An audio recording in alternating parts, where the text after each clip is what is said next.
Orang suruh aku jual kapal terbang 1 juta. Kalau laku aku beri 2,000. Sampai sekarang tak beri. Seseng habuk pun. Apa hukum orang ni?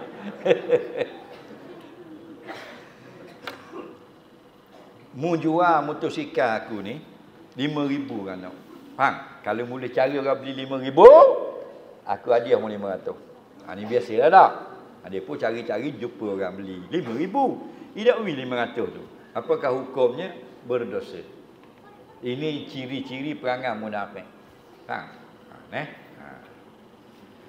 Ni yang dikatakan ayatul munafik. Salah 3 tanda orang munafik. Antaranya iza ahdasa kadziba. Bila ceramah pelawak. Bila cakap berdusta. Bila buat bohong. Yang kedua, iza wa'ada akhlafa. Bila janji tidak tunai. Dok turun-turun minyak. Nampak? Bang bodoh tak mau rakyat. Siapnya tiung tangan pula tu. Allah Rabbi.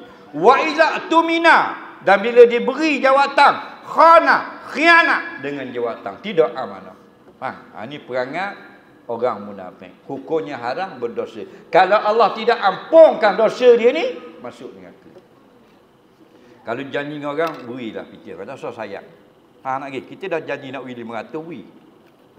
Bila kita tunai janji, barakah dapat hidup kita. Soalan seterusnya,